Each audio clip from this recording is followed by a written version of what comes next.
It's 6:01 p.m., Monday, November 29th, 2021, and I will call to order the Freetown Board of Selectmen meeting.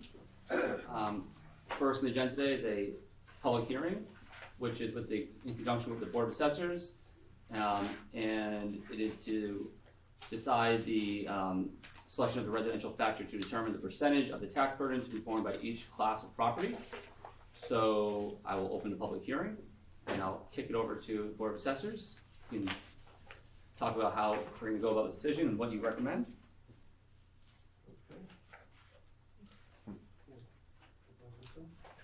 Well, I would have just kept sitting, so. Well, it actually helps it, because this mic, Officially be up front.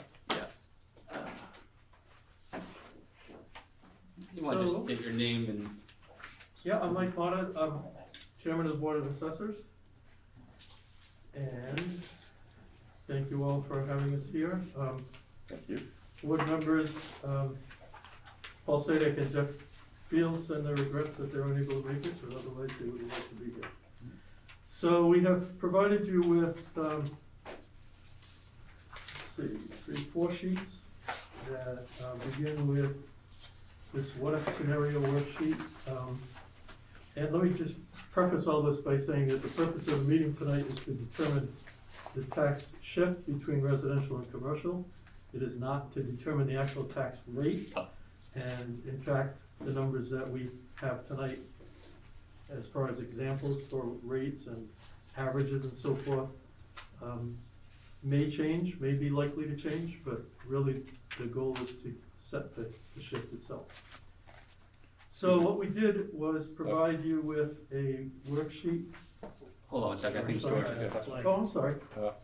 No, I wonder if you could explain exactly what the shift really means for the camera, so that people watching would understand exactly what we're talking about. Sure. Each year, we have two processes that happen, one simultaneously. One is that the assessors calculate the value of all the real estate and personal property in the town. And while that process goes on, the budget process goes on in the rest of the town. And both of these things take most of the year and culminate in November, when we, in the Assessors Department, have our values audited by the state and certified as correct. And the budget is also separately calculated and determined.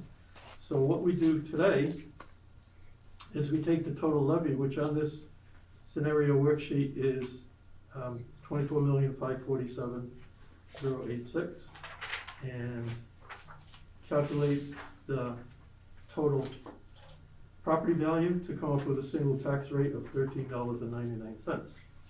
So what this hearing does is to determine what's called the tax shift, which is the percentage of that tax rate that the residential taxpayers will have and the commercial taxpayers.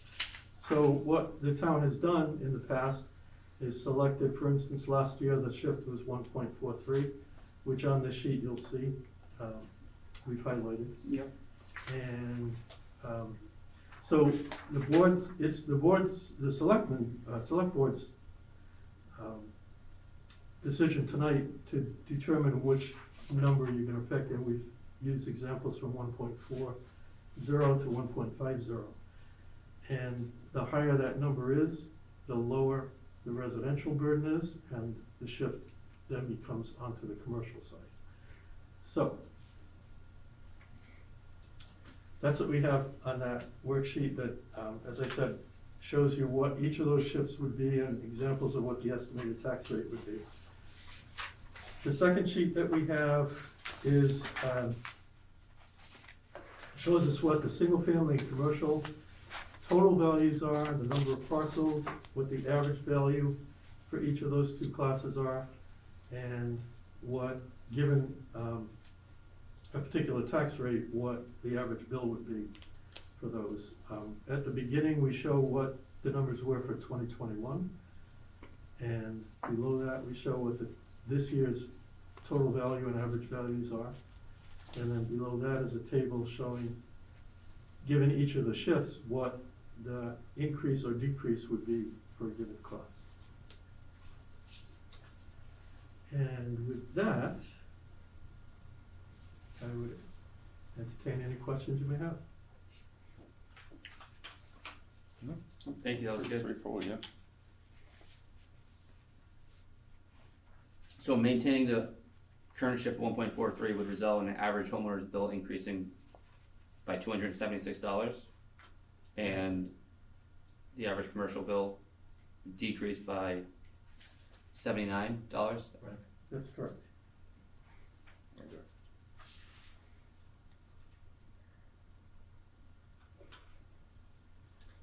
So there's a sheet that shows the history too of where the shifts have been, which is, I think, That's the helpful. last sheet. Oh, yeah, two. Not that one, this one. Show them this one. Yes, there's a table Yeah. showing what the historical numbers from Yeah, I got it. 2021 back to 1971. And the sheet before that just kind of interprets some of those numbers. Now, does this take into consideration Stop and Shop's TIF? I saw that on the other sheet. There is actually, we've included a After shift highlights. note, yeah, with some highlights. Stop and Shop's, TIF has gone down to 1% last year. Right, yeah. No, They we're still gave us at some 1% highlights. for So if you use the last two sheets in tandem, one is just a chart showing the tax rates, and then the other is showing where the shift has been in relation to some of the development that we've had in the same period.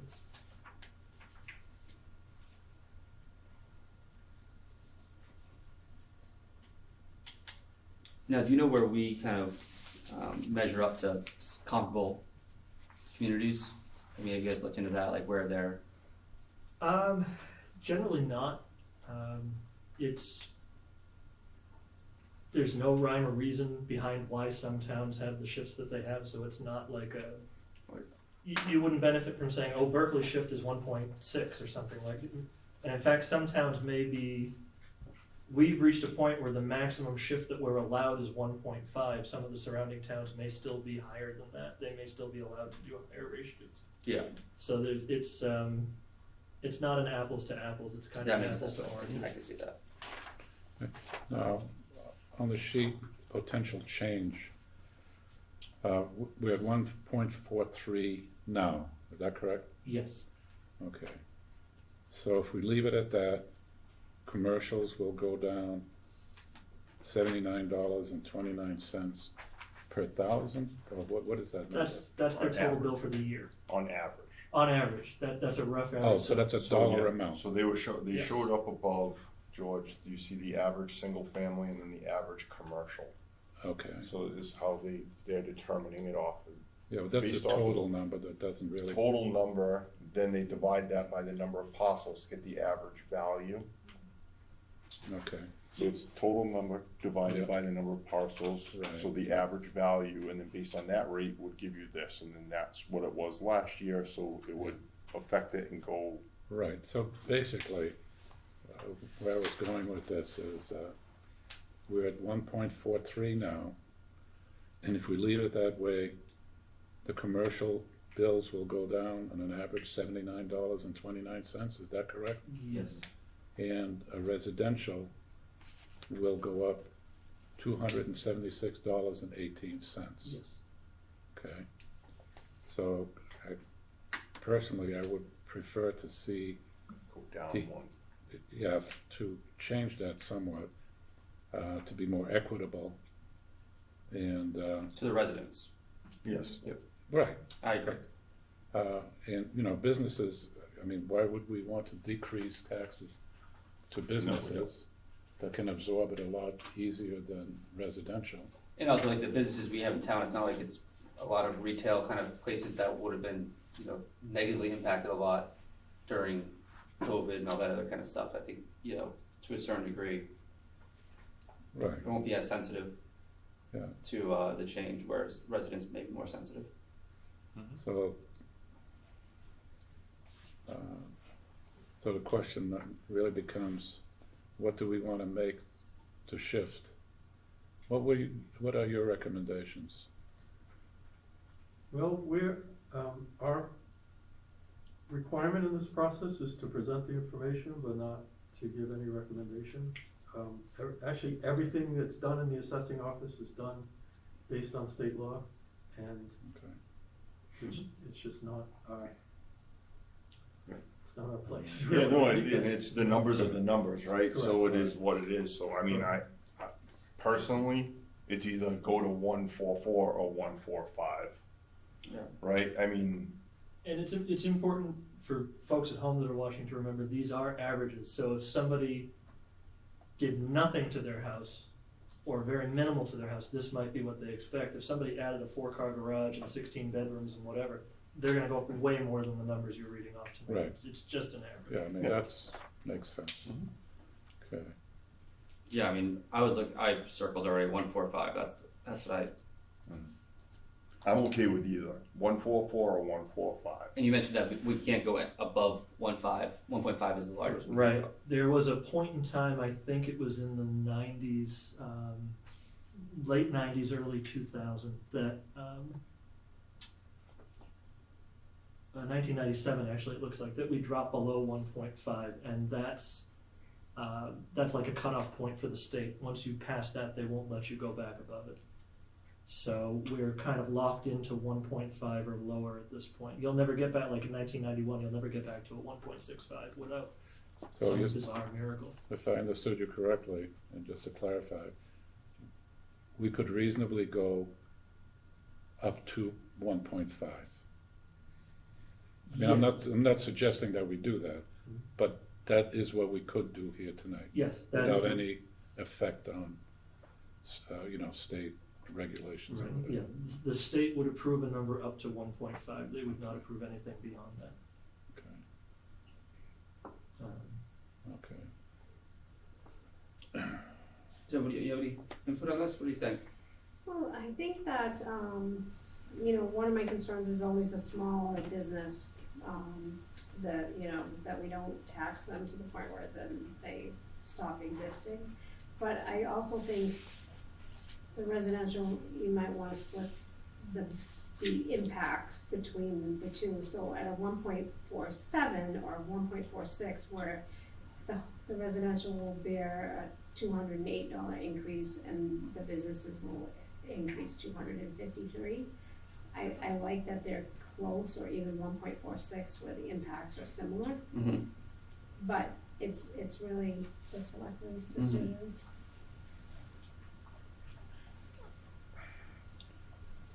So I'm thinking closer to 146, 147. For that very reason, and I don't feel comfortable going any higher than 147. Yeah, all right. I think 146.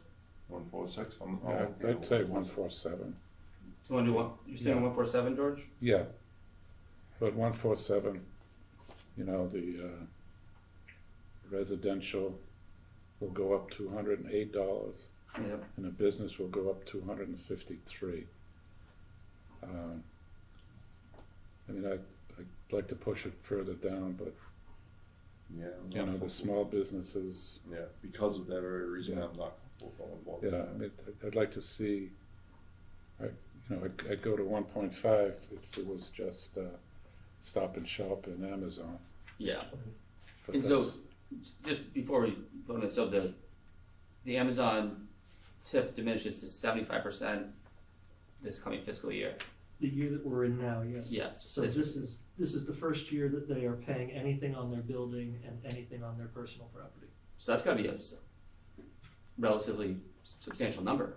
Yep, their building, once the TIF is taken into consideration, their building is valued a little between 5 and 6 million, and their personal property is valued about 2.94 million.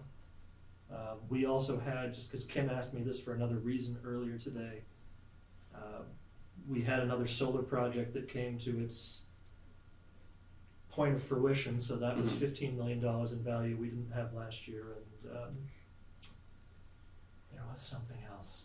I don't remember what the other one was. Coparts or Well, Copart doesn't have a TIF, but they were a substantial increase as well, cause this Yeah. was, they've got their new building and this is their first year for personal property. And they're only, but yeah, they're only paying really on the building themselves, not as much like, They're paying on the building and they're paying on the equipment that they use to maneuver things around. They are not, It's very minimal compared to the size. yeah, at least at the current time, they're not paying, say, on the cars that they store there because that's viewed almost as a, like, inventory of a business and you generally don't assess a personal property on the inventory of a business. No, Yeah. is the land being taxed as just land, The land is being taxed as industrial land. industrial land? Right. Now, the fact that we have, I know, many acres, 30 plus acres, I think, I'm not sure of that number, but that's all tarred, that's blacktop, it's parking, The last time that I was physically there, yeah. they had used crushed asphalt grindings, which is, that does not get a value the same way that pavement does, so they're saving on value and tax by doing it that way.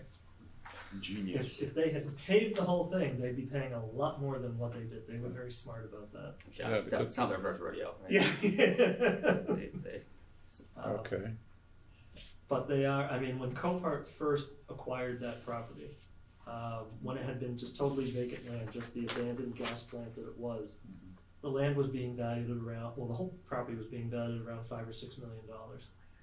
Copart, because they needed what they needed, they paid $35 million for that before they even did anything to it. So that really adjusted the industrial land values up. They dragged a whole class up with them. That makes And, sense. so Interesting. are we billing them for the 35 million? That's Their valid. value right now is, yes, we're in the 30s with, I can't tell you the exact number off the top of my head, but Yeah. their value is in the 30 million range, over 30 million. Yeah, and is that taxed as regular real estate? Oh, yeah. They do not have a Commercial. TIF, they do not have any kind of discount of any kind. That's, yeah, that's, So, it they really is. were unusually helpful when they came in. I wonder why, Mm. yeah, okay. Okay, Uh, so, I guess this will call for a vote, so, When you do vote, this is a little bit weird, if you go back to that top page, the what if page, you've got the shift, so if I recall correctly, you were looking at the 1.47. yeah, The second column over, the 0.8626, that's the factor, the residential factor, yes. that is the number that you're actually voting on. So when Okay. you make your motion, it will be to use a residential factor of 0.8626. All right, thank you. All right, so with that, so I'll entertain a motion to choose the residential factor of 0.8626 for this upcoming fiscal year. That makes, Motion made. Before you go on, I'm just a little confused on that. How does that 8626 relate over here? 147, right here to Okay, 0.8626. okay, So it's just, it's called out a different way, but he's saying you yeah, have to call okay, it out. got it, okay. Some bizarre math thing that only the state understands, but that's the number they feel is the most important number in this process. So basically, all right, so 147 is what we're voting on, right? Yep, Yes. Yeah. But called out as 0.6. yeah. all right. So I made the motion. Second, All right, all in favor? Aye. aye, Aye. All right, Just motion to close the hearing, and we'll be done. yeah, so I'll entertain a motion to close the hearing. Motion made. second, All in favor? Aye. All right, motion's been closed. The town clerk does it. Thank you, gentlemen. Thank you all. Appreciate it.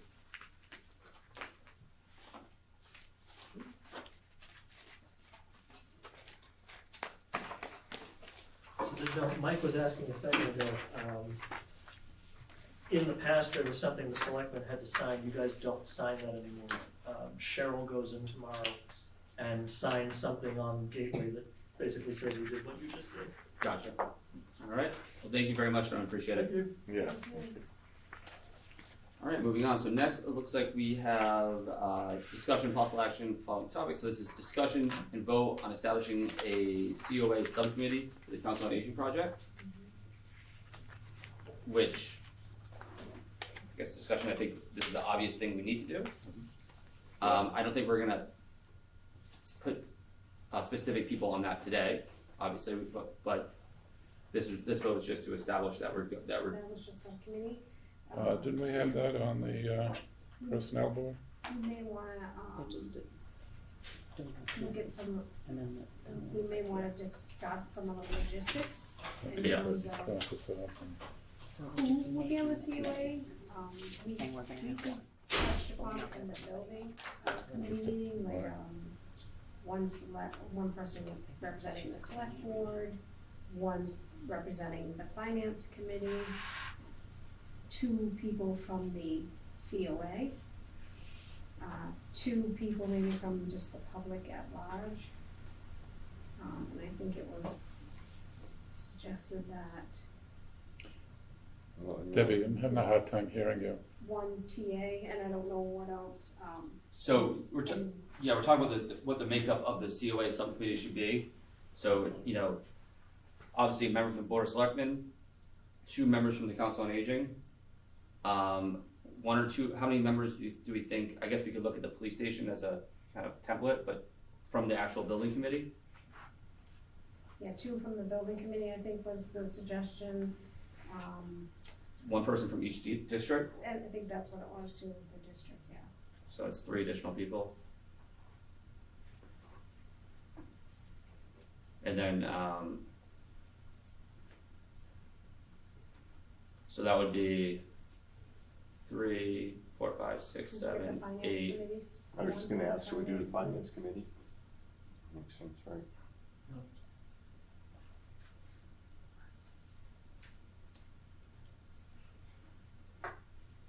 So that would be 9 people, I think. Yeah, I don't know if they wanted the TA, and they had mentioned it, but I'm fine either way. I mean, I like having TA, but then that brings to 10. Yeah, I think we had discussed 9, I don't know. 9 makes, yeah, so, I think you can get pulled into stuff as need be. And I can go and just be advisory in nature, and not voting Yeah. in nature, right? Which is sort of my role anyway, not to really be voting on these kinds of things, but to be advisory. yeah. I like that. Alright, so.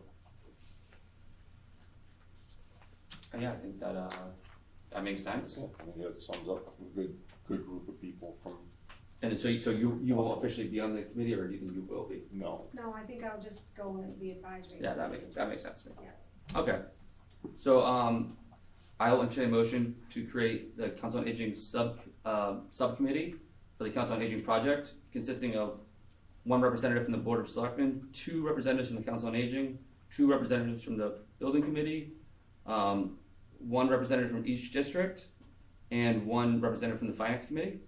motion made, Second. All in favor? aye. Aye.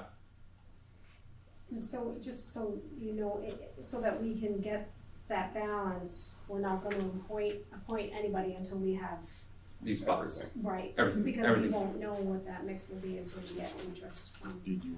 different people. Yeah, That's right, I agree. because I And so we'll have to post and advertise that we need to do that. Yeah, Right. we need to let people know that, I'm sure they wanna be involved, we just haven't, they need to just let us know. Okay. Mhm. Alright, so that takes care of that. I think Jordan, I'll kick it over to you for personnel board. Okay. We have a number of appointments. I'll read what they are, and then if there's any discussion on any of them, put a hold on it, and I'll come back, and then we can vote on a bunch, all right? Okay, we're going to rescind the appointment of Lynn Furtado as senior clerk for the Council on Aging. We're acknowledging the resignation of Janet Pilati as senior clerk at the Council of Aging, effective 12/1/21.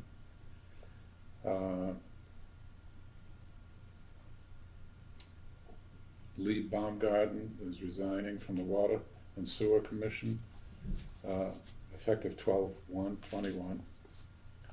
And the following appointments are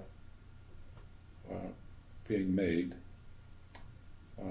Courtney Brightman, Janine Ludovitz, and Amy Cipher as election workers effective 12/1/21 through 8/15/22. Mike McHugh as Library Planning Committee effective 12/1/21 through 6/30/22. Thomas Matthews to the Library Planning Committee effective 12/1/21 through 6/30/22. We're not doing the next two appointments today. And then we'll do Andrea Lima as Council on Aging, Senior Clerk, effective 12/1/21 through 6/30/22.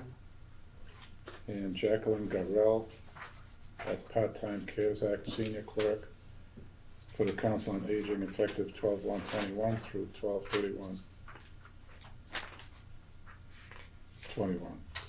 Okay. So any discussion on any of these Nope. appointments? I'll make that motion. I'll second it. All in favor? Aye. Aye. Aye. Okay. We need to discuss and vote on the contract extension for Jessica Thomas as Department Assistant through 12/30/21. Any discussion on that? No. Yeah? Nope. And we also have an approval for the MOA between the town of Freetown and Freetown Full-Time Firefighters Association. Any discussion on that? No, I reviewed it, looks pretty straightforward. Yeah. So I guess I'll make a motion for 6 and 7, the last two items. I'll second it. Second? I'm sorry. You made the most second? Yep. All in favor? Aye. Aye. Aye. Alright, Okay. easy peasy. Okay. Alright, thanks, now back to me, so we have some meeting minutes, so I'll entertain a motion to approve the meeting minutes from 11/1/2021 and 11/10/2021. Motion made. Second? All in favor? Aye. Aye. Alright, now we have an update on the Council on Aging renovation and building project. I'm not sure if we actually have any updates now. I think the update we have is that we created the subcommittee, which is a good first step. And so now we have to staff the subcommittee and get that in place. I'm working on the OPM request. That will be the next step, which I'm working on. I'm hoping to have it by the 13th. Yeah, so that's gonna be the big, so that's when That's we're the gonna, big- going out and getting a project manager for this project, Yeah. and then that thing's gonna really start. Is that going out on bid? It will go on bid. I'm hoping to have the requisition drafted by the 13th. I was trying for today, but I couldn't get it done. Could you send me a copy of that when Absolutely. it goes out? Okay. Absolutely. And then in the subcommittee, the COA subcommittee will be the body that chooses, because it's not just the lowest bid we're gonna take, right, for this, so the subcommittee, once that's formed, will make the decision on what project management company we go with. Usually, that's why I wanna make sure we have the subcommittee in place, because they're gonna review those RFPs when they come in. And it's usually a two-step process, right? First they look at the qualifications, and they rank them based on their experience, have they done a COA before, and years and whatnot. And then once you have them ranked, then you open up the money piece of it, and you hire based on, not necessarily the lowest price, but the best, highest Yeah. ranked qualified person that you will see the money after, so that's how that process works. But we want the subcommittee in place to be able to do that, And review all that and have the Right. authority to, yes, totally agree. so it's moving. So the forward. subcommittee actually hires them, or they recommend them to us? No, they to- recommend, Okay. you never really lose control over it, it's Yeah, just. not that I would need control, I'm just curious. Yeah. Yeah. You know. Yes, George was involved in the police station, right? The contract. You were involved in the police station? Somewhat. Somewhat, yeah, but, so this is my first time, going through a big project of this nature, so should be an interesting learning opportunity. Yes.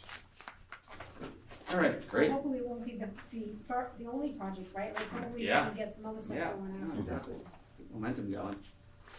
Alright, so moving on. So this is discussion and vote on the license agreement and point of purchase understanding between the town of Freetown and Master Meter for upgrades to the water meter reading equipment. So, yeah, you wanna speak to this a little bit, Debbie? I mean, Yeah, so this is a contract, it's basically more of the software that we need to read the meters that are electronic. We did send the contract to town council, they made some changes, the company incorporated some of those changes, not all of them. But the water department is in need of this upgrade, we already use their software, we need an upgrade to continue, to, be able to read these meters electronically. So, I don't know that we have, your choice. right, otherwise we have to go to a whole new product and software. Yeah. So that doesn't really make sense to do that. So at this point, that's where we're at with it, but we have sent it to town council and some comments have been adopted and I've read it. I think it's good as it's gonna get at this point. Alright, with that, so I'll entertain a motion to approve, this license agreement. Motion made. Second. Alright, all in favor? Aye. Aye. Aye. Alright, discussion and vote to approve snowplow agreements, so we have 7. I will just read all their names right now and then the motion, so Russell Sherman, Michael Lizotte, am I saying that right? Lizotte, this is the next, I have hard time with these names. Salem, Alzibat, Shane Travers, Wayne Travares, sorry. Wayne Crotu, Barry Emerald, and Ronnie Freites. So I'll entertain a motion to approve these snowplow agreements for the 2021-2022 winter season. Motion made. Second. Alright, all in favor? Aye. Aye. Oh, just as a point of information, how short are we on drivers, do we know? I don't. This is the second round, so. Yeah, second meeting in a row, I think So there's, we have like 20 trucks in play now, and he would like 34 or more, Wow, so. we are short. But I don't think he's had 34. But yeah, how many he wants and how many he normally has is two separate things, so. Yeah, so we'll just say that some of them have multiple trucks, so there's 24 trucks available right now. Oh, okay. Oh, that's not bad. It's a little bit better. Yeah, and I think there's only 1 or 2 pending contracts that we're waiting on pieces, so. well, it looks like since it made that modification to the requirements, it looks like that has led to a lot more interest in it, and so, definitely a step in the right direction. Okay. Any other questions? We good? Okay, discussion and vote to approve the town administrator to approve, sign off on the chapter 90 request. So this just kind of gives you the right to, the ability to sign off on Yeah, a lot of this kind of, it's probably just a timing thing, Yeah. just so I can keep things moving. I don't want that, I'm waiting. on me it. not being able to make a town holiday, put something behind Yeah. schedule, so. Yeah, no, I'm with you. I think that's a good idea. So I'll entertain a motion to approve the town administrator to be able to sign off on chapter 90 request. Motion made. Second. All in favor? Aye. Aye. Okay, so now is, the estimated temporary increased resident population of 9,153 people for the Alcohol and Beverage Control Commission for the 2022 seasonal population increase estimation form. So this seems like this is just like, we have to give our best guess of what our. Yeah, so every 10 years they send it out and they do it based on population for how many licenses they issue in towns. Mhm. So we actually, having 3 licenses in town, actually have more licenses than what we should have. So, talking full beer, wine, liquor licenses. So, this sends us off to them, but there'll be no change. It won't make it so that all of a sudden there's gonna be new licenses available or anything, so it's just very standard. Alright. Okay, so, I'll entertain a motion to approve this, form to be sent over. Motion made. Second. All in favor? Aye. Aye. Now we have the approval for the agreement between the town of Freetown and, Greenman Pedersen Inc. And this is for the curbing right, if I remember correctly? I believe GPI is the engineer that is overseeing some of the sidewalk. Yeah, it's like, I think it has to do with, it's like the ADA or making things applying for wheelchairs and things of that nature. Is that? And the total is $11,400. Assuming we need to do this. So, I will entertain a motion to approve the agreement between the town of Freetown and GPI. Motion made. Second. All in favor? Aye. Aye. Alright, Board of Health, nothing today, for you. And then we have Board of Parks Commission, so this is discussion and vote, approve the privilege stickers policy for the transfer station and the town beach. I looked over that this afternoon. It all looks kind of based on the last discussion we had, right? Any, I mean, nothing jumped out, for me. Is there any kind of sticking points or anything anyone thinks we should talk about related to this? What is the policy? No, it's still, we're separating the two, so the transfer station's 30 and then the beach is 10 per year Okay. for the stickers, so that way they're separated because of, Why do we wanna separate that? because of the whole residential issue at the beach and stuff, I think, and then to help, it'll also help determine the amount of usage of stickers for why they're being used. Which is Yeah. something else that we spoke about, Yeah, right? that makes sense. It never made Yeah. sense to me that like, Yeah. a dump sticker and the beach sticker are totally unrelated things, and you kinda wanna bifurcate those. The only thing I'd have to say, I hate to see people have to pay for 2 stickers. If we gave them, Yeah, no, I, you know, it's in the cost is kind of, the year-over-year cost if you get both stickers will only be, what, What was it 30 before, now it'll be 40, is that what it was? Yeah, so Yeah, it's a $10 increase. We didn't change the price of the transfer station, or, you know, so it's it's $30 for the transfer station, that's it, and then beach sticker would be $10 additionally for the year. There'll be very few people who are gonna be upset about the $10 increase, cause there's not gonna be many people who go into the transfer station and the beach, probably would be my guess. Listen, there'll be some people, because we're doing it, Yeah. they're upset, so. It's the nature of it, but the cost of everything goes up. And it's one of the biggest driving factors, if I remember correctly, was the actual cost of the stickers. Yeah. Right? Wasn't that one of the things that we said, that it was the cost of the stickers Yeah. that was causing this to? I'm thinking also for a car, you know, have 2 stickers on your windshield rather than 1. Yeah, Mhm. Well, Yeah, I mean, my personal preference would be 1 sticker and 1 fee. yeah, no, and I appreciate that, but I do like the idea of knowing who's using what for what. Cause to Trevor's point, the guy who buys the sticker, the beach and the transfer station, 2 completely unrelated things. and also like if we wanna do some kind of investment into the beach and so we wanna direct, it gives us down the road the ability to maybe increase the price of that, cause they're getting more return on that without, having that mixed in with what we're actually getting for the trash folks. It makes sense to I think know. that vote was already taken, this is just the Yeah. policy and procedures, and we just updated them because what was on Yeah. file was outdated because of the sticker change. Cool. So Luann changed this to make it in line with what's going on, so the vote of whether you have the sticker for each. Yeah, that's has already been Yeah, it's already done. Okay, alright, so with that, so I guess I'll entertain a motion to approve the new policy. And, that's that, Yeah, approve motion the made. privilege sticker policy for the transfer station in Town Beach, yeah, so, Motion made. Second. alright, all in favor? Aye. Aye. Alright, old business, don't think we have anything there. This was a quick one, everybody, Yeah. so I think with that, so I'll, If it was, it could be with. so I'll entertain a motion to adjourn, Motion made. Second. all in favor? Aye. Aye. Alright,